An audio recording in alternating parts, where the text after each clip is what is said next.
Hi, everybody. I'm here with Ron Placone and Steph Zamorano, the miserable liberal. And I just want to announce to everybody that people don't know what neoliberalism is. Neoliberalism is corporatism. So according to WikiLeaks, neoliberalism refers primarily to the 20th century resurgence of 19th century ideas. So associated with laissez-faire economic liberalism. So that's from the 1800s. It's when they had child labor, stuff like that. That's from the neoliberalism. We're going back to the old ideas of screwing over people. These include extensive economic liberalization policies such as privatization, fiscal austerity, deregulation, free trade, and reductions in government spending in order to increase the role of the private sector in the economy and society. That's neoliberalism. That's neoliberalism. So instead of the government providing services, they want to take the government out of it and privatize everything. That's why I want to privatize public education now and private. So it's not good. They also free trade, meaning screw over unions. They're for deregulation, meaning bigger banks on Wall Street to crash the economy.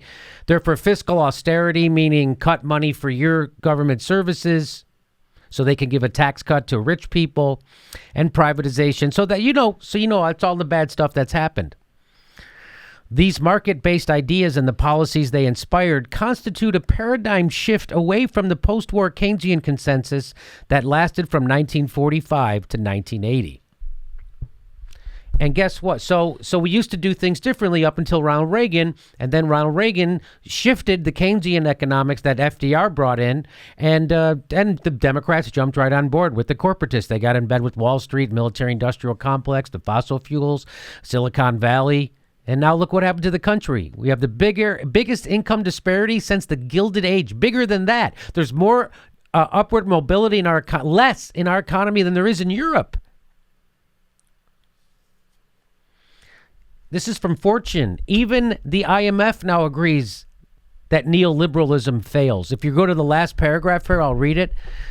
IMF Deputy Director Jonathan Ostry, Division Chief, I can't say his name, and economist David Fuceri proposes that neoliberal economic policies have resulted in increased inequality and stunted economic growth. I'll read that real quick again.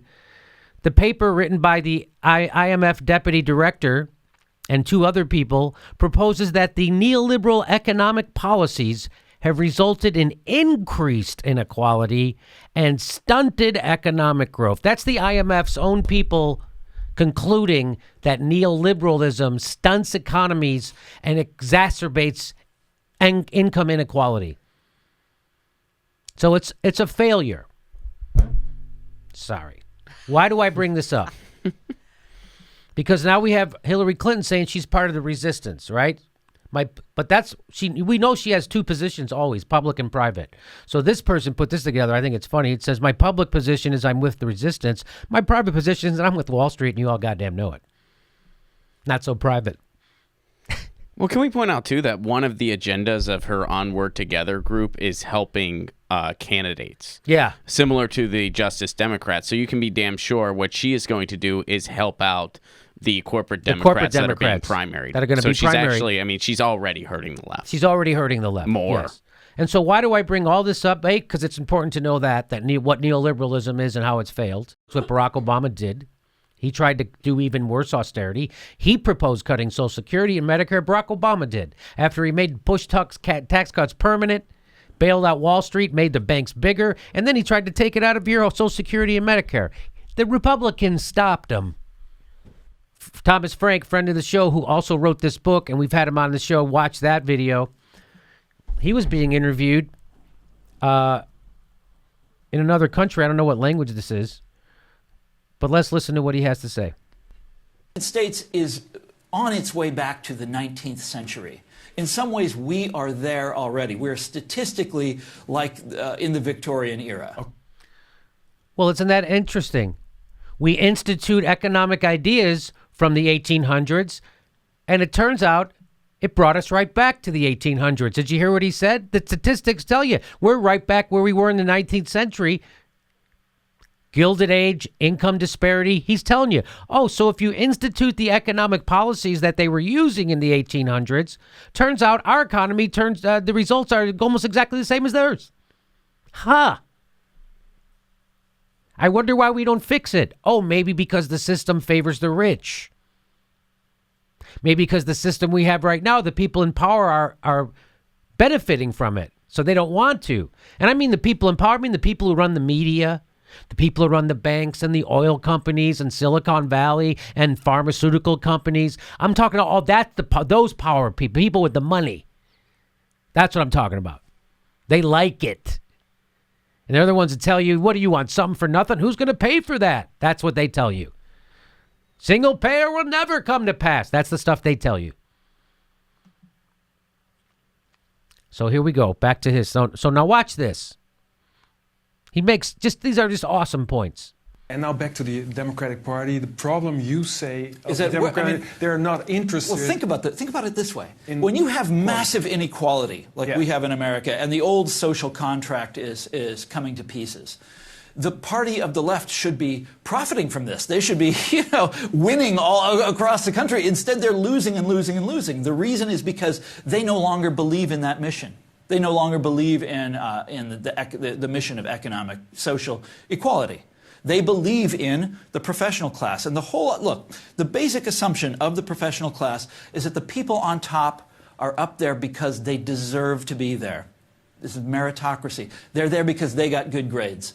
They're there because they went to a good school. They got a good score on their SAT test, and so they deserve what they have. And this is the fundamental bedrock belief of our party of the left in America. And maybe Hillary Clinton is the personification of this theory of yours? Well, yes. In some ways, yes. I voted for Hillary Clinton. I think she would have been. I think she would have been a good president. I mean, look at who she's running against. Of course, I did.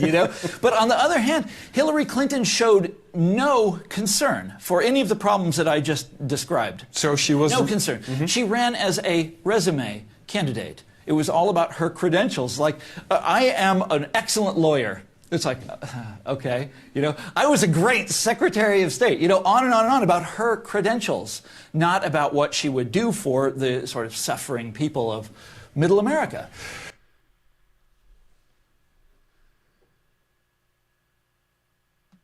And so the more the Democrats talk about Russia, the more they prove his point. The more they talk about James Comey, the more they prove his point. The more they talk about values and platitudes, the more they prove his point. The Democratic Party doesn't care about income inequality. They don't care. Doesn't care about any of that stuff. Isn't that amazing?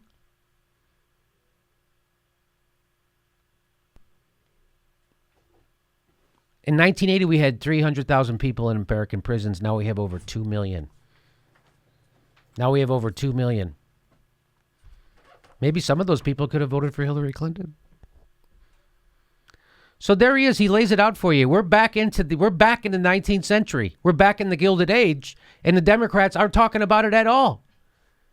Hillary Clinton had absolutely no plan to help you. It's like they're a political party that's not even in this country, that they're out somewhere else. Well, they're not. They're in bubbles around rich people. They're still not behind the fight for 15. They're still not behind the fight for 15. They're still not. They won't even say single payer, Ron. The Democratic Party is shit. They are shit. And I'm all for primarying corporate Democrats, but I think we need a new party. And just fuck it. Fuck it. Start over.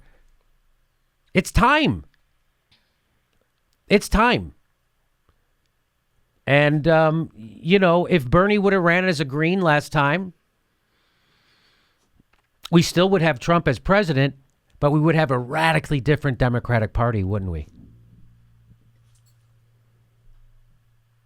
Radically different. And So keep that in mind, because the Democrats ain't changing. The Democrats are not changing. You know how I know the Democrats aren't changing? They are not changing. The Democratic Party is in a moment of questioning about its identity. You were reelected to lead the Democrats in the House.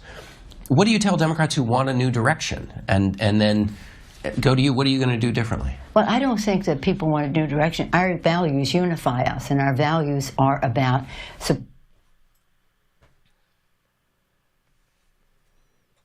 I don't want a new direction. You lost the state houses, you lost the governorships, you lost Congress, you lost the Senate, and you just lost a fucking game show host. I think we're good. I think everything's good.